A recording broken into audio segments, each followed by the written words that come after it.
Ready to dive into the power of storytelling for business? We're cracking open StorySell by Matthew Dix, who's, well, a total pro at this stuff. He's a storytelling expert and a business consultant. We're going to pull out the most useful advice from his book, the stuff you can really use, and of course, the memorable stories he tells. It's all about seeing how storytelling can completely change the game in your work life. You know what really struck me about Dick's approach is he doesn't just say, hey, tell stories. He explains the why. Like why they work on us, why they matter, and it all comes back to how our brains are wired. He says it's in our DNA, which Yeah. I love. It makes me think of, like, cavemen huddled around a fire sharing stories from a hunt. Back then, those stories weren't just for fun, they were important for survival, right? Exactly. Imagine that caveman who could tell this gripping story about barely escaping a saber-toothed tiger. Talk about the original influencers. They got people to listen, to learn, and honestly, to stay alive. And to remember. I bet those stories stuck with them long after the fire died down. Dix even says storytelling triggers this powerful mix of brain chemicals. Oxytocin, so we feel connected, dopamine, which makes us feel good, even cortisol, to keep us on the edge of our seats. Absolutely. It's like this cocktail of brain chemistry that makes stories so persuasive. You're not just hitting your audience with facts and figures, you're creating a real emotional connection. And that makes them want to listen, want to actually do something with what they've heard. So it's more than just being a good storyteller. It's about tapping into this ancient part of our brains that craves stories, that connects with them on a much deeper level than just, say, a list of bullet points. Right. And that's where building relationships comes in, even in business. Dix argues that sharing personal anecdotes, even in a business setting, it just makes you relatable, memorable. It breaks down those corporate walls and lets people connect with the human being behind the job title. So whether you're in sales trying to close a deal, a CEO giving a big presentation, or really anyone who wants to connect authentically, stories are key. It's like giving someone a front row seat to your experiences, letting them see the world through your eyes for a bit. I love that analogy. Okay, so we get why stories are powerful, but how do we actually tell them better, especially in the business world? Well, Dix has this technique. He calls it homework for life. And it sounds kind of simple, maybe even a little corny, but it's seriously powerful. Okay, you've got my attention. What is homework for life? It's about training your brain to spot those little moments in your day that could be like story gold. He suggests taking like 5 minutes every day just to write down moments that stuck with you. Doesn't have to be anything crazy, Could be a funny conversation you overheard or something frustrating that happened, a little win, just anything that made you actually feel something. 5 minutes, okay, that even I can manage. But I imagine it takes practice to start seeing the extraordinary in the ordinary. 100%. Most of us, we're kind of on autopilot, and we miss those little story opportunities all the time. But Dix, he's got this knack for it, finding the extraordinary in the totally mundane. He even tells this hilarious story about procrastinating putting in his window air conditioners one summer. Oh, right. Battling those things, sweating, grumpy, super relatable. See? And he realized, hey, this is a story. It wasn't really about the air conditioners themselves. It was about that, universal experience of struggling, of things not going as planned. Those are the things that make for such good stories because everyone's been there. Right, it's the human element. Okay, so how do we take it from an everyday experience to an actual captivating story? Dix really emphasizes finding what he calls the 5-second moment within each story. The 5-second moment, what is that exactly? It's that one specific moment where something shifts inside of you, the person telling the story. Not the whole big event, but the instant where the emotion, the realization, the change, whatever it is, actually happens. He gives this really touching example about his daughter, Clara. She was in the hospital, and he was holding her, and his arms were getting tired, and she whispers, "It's just so nice to be held this close." Oh, wow. Yeah, I can see how that one sentence would stay with him. And that's the thing about the 5-second moment. It's the emotional core of the story. And he believes you can find it in any situation, even business. Okay, so let's say you want to use storytelling at work. How would they actually apply this 5-second moment idea? Imagine you're a consultant, right? You've been killing yourself on this project for a client, long nights, all that, but you finally deliver.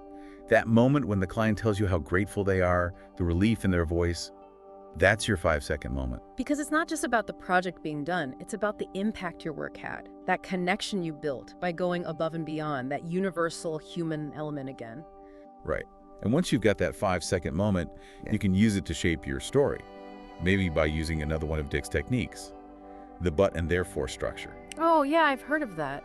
How does it work again? It's basically just reflecting how life really happens with its ups and downs, to make your story feel more real, more interesting. So like, I was totally swamped with work, but then I got this client request that just sparked something in me. And I was this close to saying no because I was so busy, but therefore something about their story really resonated, so I said yes. I see. It adds that momentum, those twists and turns that keep people hooked. Exactly.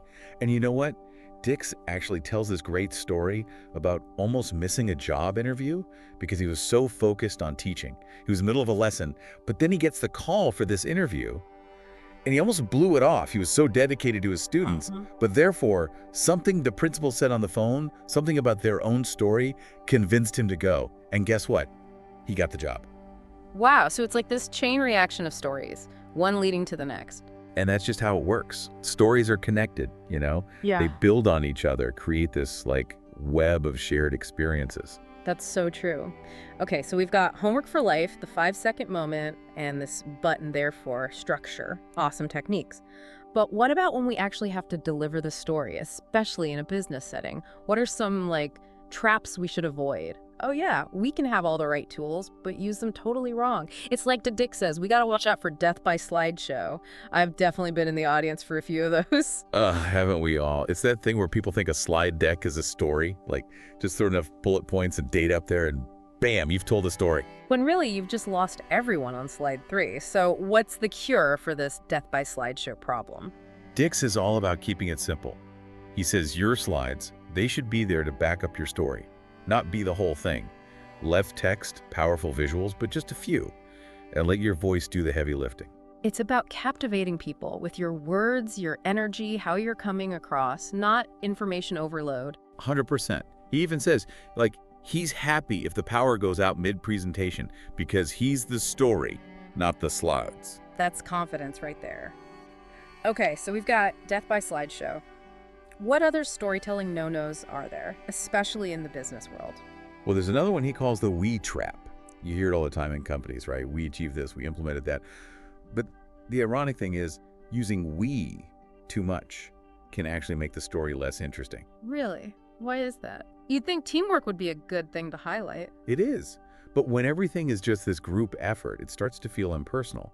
Dick's point is, using I more actually shows you're taking ownership, you're accountable. It makes you relatable as a leader because you're putting yourself out there. It's about being genuine, maybe even a little vulnerable.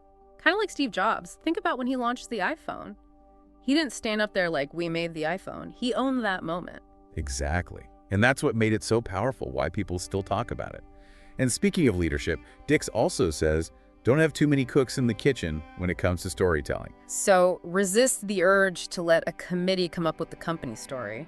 Yeah, one strong storyteller who's passionate is always going to be more impactful than a group of, okay speakers. Find those storytellers, give them the reins and let them run with it. Don't let those personal stories get lost in the corporate shuffle. Because like Dick says, we've all got a story. It's about finding those moments that matter, shaping them and sharing them in a way that connects with your audience. We've talked about some pretty big examples today. Cavemen, CEOs, even Steve Jobs. But let's bring it back to you for a second. After hearing all this great advice from Dix's book, what's a story from your own life that shows how these principles work? Think about a time when a story, maybe even yours, really resonated with someone, changed their mind, made a sale, whatever it was. That's the amazing thing about storytelling. It's a skill anyone can learn and use no matter what you do. It's not about being up on a stage or writing a book. It's about tapping into your own experiences and sharing them in a real way. And as Dick says, sometimes the most captivating stories come from the most unexpected places. It's not always the big dramatic stuff, right? It's often the small, seemingly insignificant moments that have the most meaning. Totally. It's about paying attention to those 5-second moments, those little shifts in how we think or feel that tell us something bigger about ourselves, about the world.